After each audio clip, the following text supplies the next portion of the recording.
Okay, so back on the wheel now. Now I've had a few questions, got a bit of a drive to the next challenge. Let's just take a look and go over another few issues I've had. So we talked about travel of the wheel. I will be going through a lot of the options. See if we can have a look at a couple of options here. Controls, wheel configuration here. Now this is one of my issues. Force feedback is set to low, and if you've watched some of my earlier videos you'll see the incredible amounts of vibration and feedback. It doesn't matter where I set that, it just seems to be you know, at maximum output all the time. So what I've tried to do is switch that to low or even off and see if I can actually use the wheel's own force feedback options, and of course this wheel has a range of options itself. But yeah, other than that really it's just going to mean mucking about with all these little things. And dead zone, I mean that is 0 dead zone there. And as you move it up, obviously there's no percentages mentioned either, which would be helpful. So we can muck about with those options later, and I'll have a tune and see what I can do. But for the moment, honestly, no, I don't want to save any modifications. For the moment, that's something we'll look at. And as I say, in a way, it's very much like driving a real car, really. I mean, if you were driving this car, yeah, it would have a lot of steering to it, you know. Obviously, the faster you go, and the more sensitive the steering gets. You know, it seems to work in that way. But now it's a nice drive, you know, down the motorway. Couple of cars there, you know, you just want to overtake them like bad boys. What are you doing? Woo! That was a bit close, but we made it. Fantastic. Now, as far as I'm aware, we're on our way to the dirt driving school, which is good. That was a bit closer than I had anticipated, but there you go. Don't drive like this on the motorway. Sensible driving, viewers. Very important. In fact, you know, there's actually no safe driving disclaimer on this game. There you go. Or maybe I missed it when it was loading. Saying that, this is a development version, it's not the final version, is it? So there are things on this that are going to be different to the final build. And I've noticed a lot of you have commented on the time of day as well, changing very quickly in this build. Obviously, as a reviewer, you don't have the time you like. You know, you have a finite amount of time to play the game, utterly rinse it, and then put a review score to it. Now, some games, you know, they deliver late on. Oops, a daisy, almost missed my turning. Here we go then. Off-road into the driving school.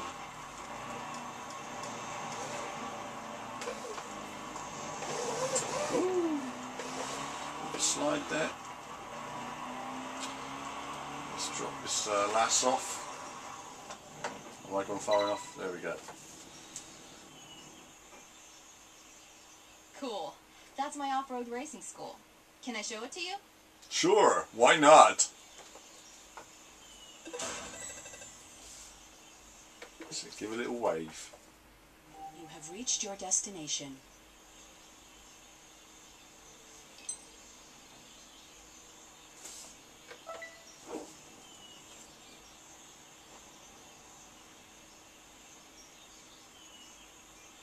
Just need that Sega Rally colours, you know.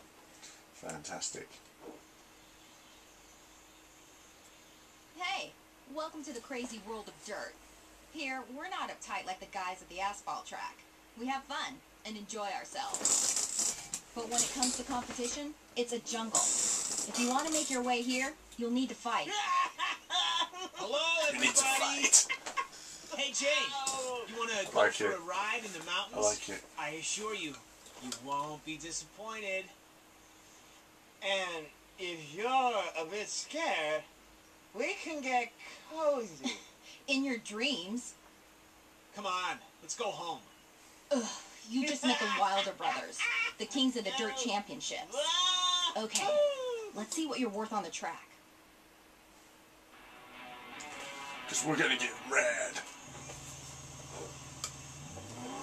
This test is a good way to understand the specifics of off-road driving. Yeah, good, I'm sure it is. It's going to be rad.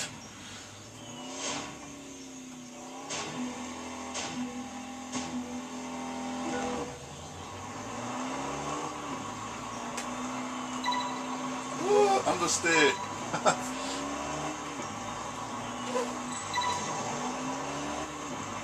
I should use the handbrake. Oh, maybe too early.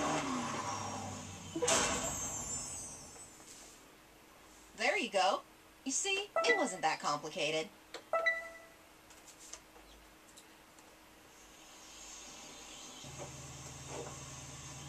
Nothing is better than a few... Blah, blah, blah. Do a bit of driving.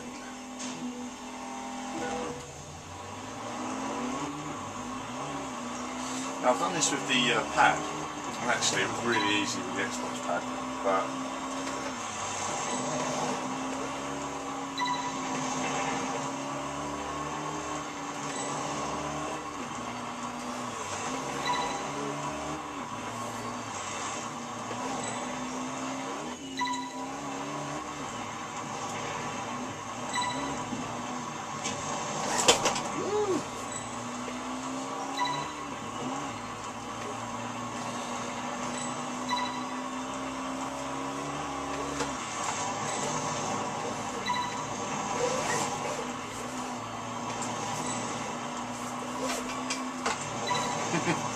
feeding the wheel when rallying.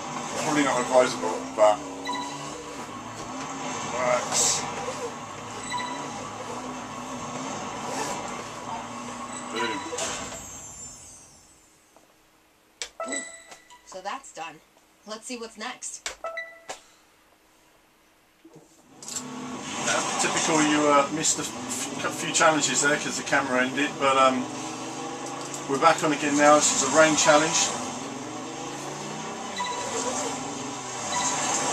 I've been doing a drifting challenge where you really need the use of the handbrake basically for every corner in this Range Rover. Well, I'm in the Range Rover now, actually I'm the Volkswagen now. Similar big off-road vehicles. Again, that's probably a handbrake corner there, but wasn't quite ready for it.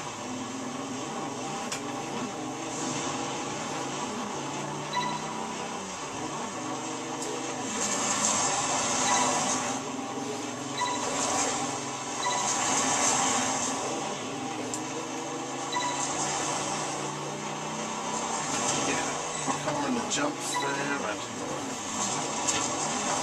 over these bumps.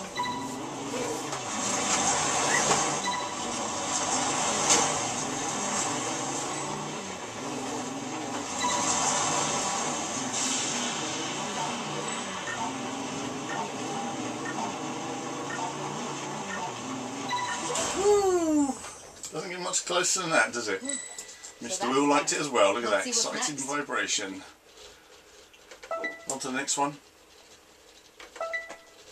Final test now in the dirt challenges.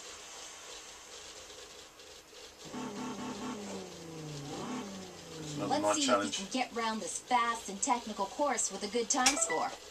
This is actually among the most difficult of the challenges. You know, you do need to put your foot down here. Because nothing is, you know, compared to the ridiculous difficulty of Gold and Gran Turismo 5. That's a good thing though.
That is the end of that.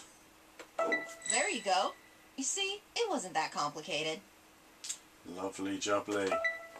So that's the dirt school done. It's a shame you guys missed a couple of cool challenges there, but you get the gist of it. And there you go. Wasn't sure you were gonna make it, but you managed to succeed in getting this license. Come on, this deserves a photo. Cheese! Cheesy! Awesome. Okay, so that's the dirt challenges done then. Okay, now continuing with this steering wheel debate, you'll see a number of chats in my different videos about it. I've now changed over to the G25, try this wheel out, and I've had a tinker with the settings, and actually, surprisingly, this wheel does work a lot better with it. The force feedback issue I had before seems to have been sorted out, though occasionally it does go a bit crazy and we do get the crazy vibration and stuff. But having a tinker with the options, I've been able to sort out the steering, and as you can see, let's get rid of that guy, as you can see I can turn with much more sort of precision now and slide the car. So the handling issues that were here originally seem to have been dialed out a fair bit. We can muck about on these areas as well. I'll do a little handbrake here, hang on. So we can handbrake as well comfortably. Again, don't be confused into thinking. Again, don't get confused into thinking this sort of handles realistically. It doesn't. It has its own sort of fun handling model. But to be fair, for the average player, which is what it's aimed at, it's fun enough. Let's see if we can. Oops. So much better there now. Now I've managed to muck about with the wheel. You have to say to yourself, I mean, obviously, like I say, when I do these first look videos, I kick off literally by pressing start and, let's get out of here now, literally by pressing start and going into the game. You have to say to yourself, it's a shame the initial handling, you know, just was the way it was. I mean, you'd think there would be a little bit of immediate steering there, but it might just be something to do with the way the Fanatec wheels working with it, or even just this build of the game. And remember, this isn't the final build. Anyway, it certainly means now I can be more aggressive, especially on the slides as well. So it's made a huge difference now. As you slide the car, fantastic. So actually, you can drive this pretty much now as you would with a pad. So I'm going to be really trying to be as aggressive as I can with it, and see how we get on. But driving a muscle car a moment ago, it was handling very well. So more on the wheel issue to come.